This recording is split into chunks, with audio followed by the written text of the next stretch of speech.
को बिना बताए और बाज़ार में एक मार्केट बंद करा दी, जो कि परचूनी मार्केट थी, वो चौराहे वाली पूरी मार्केट बंद कर दी। अगर मार्केट बंद करानी थी महामंत्री जी ने तो कम से कम पहले अपनी दुकान तो बंद करा लेते। उसमें एक अफवाह उड़ा दी, यहाँ सेल टैक्स और इनकम टैक्स वाले छापे पड़ना है, ऐसा कुछ नहीं था। जीएसटी नंबर और स्टॉक चेक करने के लिए आए थे पदाधिकारी लोग, तो उनको मेरे से बात भी हुई थी, बोले ऐसा कुछ नहीं है, हम खाली जीएसटी नंबर के लिए आए थे और उनका खाली स्टॉक चेक वगैरह होता है उसके लिए आए थे, ऐसा कुछ नहीं। इन्होंने एक अफवाह उड़ा दी, पूरा बाजार बंद करा दिया। और जबकि अपनी खुद की दुकान खोली तो हमें भी लगा अजीब यार, मैंने कहा देखिए पूरा मार्केट बंद करा दिया और अपनी दुकान खोल रही है, तो खुद अपनी दुकान बंद करते तो हमें भी अच्छा लगता। हाँ, ये महामंत्री जी अच्छा काम कर रहे हैं, सेल टैक्स वाले आए उनको शहर से लताड़ने का काम किया, ये छापेमारी का बना के बहाना और सारा बाजार बंद करा दिया। तो इसमें संज्ञान में लिया तो मार्केट मैंने सारा खुलवा दिया। तो मेरे को ये संज्ञान में लगा कि यहाँ सीसीटीवी कैमरे लगाने हैं, तो इसमें करीब इन्होंने 1 लाख रुपए का चेक दिया, जबकि वो चेक अध्यक्ष के उसके जा ही नहीं सकता बिना अनुमति के, और नाम इन्होंने मेरी नॉलेज में रखा और ना मुझे मार्केट में बताया। इन्होंने लोगों से कितना वसूल किया, कैसे वसूल किया, उसके लिए मुझे बड़ा निंदनीय लगा कि हाँ यार हमारे कोषाध्यक्ष महामंत्री मेरे के खिलाफ में चल रहे हैं क्या कुछ भी है। जबकि आज इनको मैंने फ़ोन भी किया, मैंने कोई मन मिटाव है तो मुझसे आके बात करिए, शाम को मीटिंग कर लीजिएगा।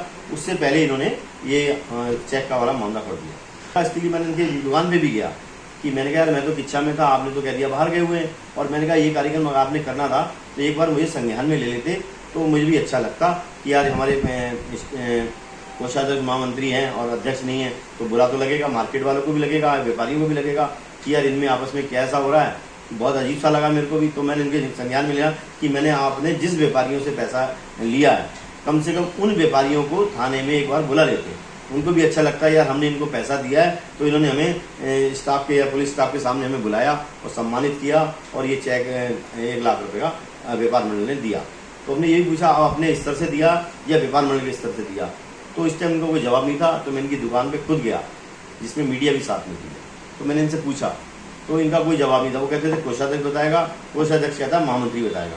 तो इनका तालमेल दोनों का सही बैठा था। मैंने बारम्बार पूछा, फिर उसके बाद में कोषाध्यक्ष को तो शर्मा ढाबे होटल में बैठे हुए थे, तो इनको वहाँ मीडिया ले जाके मैंने वहाँ ही पूछा इनसे, तो वो कहता कि महामंत्री बताएगा।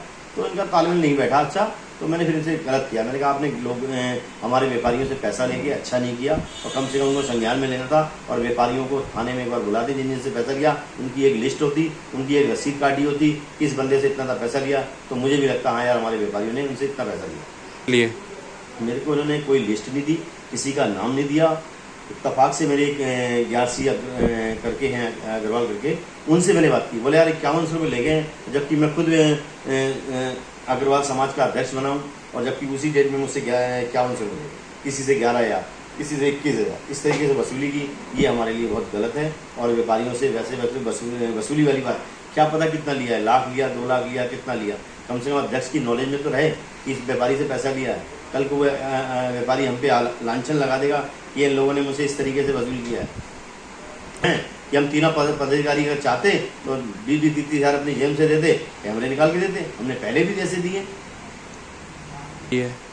अभी तो जिससे पता किया है उन्होंने तो कहा यार हमसे तो इतने ले गए, हमसे, यानी नर्वस वाली बात हो गई है कि इतने ले गए। अब मैं बाकी इनकी जांच करवा रहा हूँ किस किससे कितना लिया है, किसको रसीद दी है, कि क्रांति व्यापार मंडल को बदनाम तो नहीं किया जा रहा है कि उनके नाम से पैसा वसूल किया जा रहा है और अध्यक्ष के नाम से वसूल किया जा रहा है। और ये पदाधिकारी को क्या है, नीचे जब पदाधिकारी है तो अध्यक्ष को देखता है पहले, यार अध्यक्ष के आए हुए हैं इनको पैसे दे दो, तो लांछन तो हम पे भी लग सकता ना।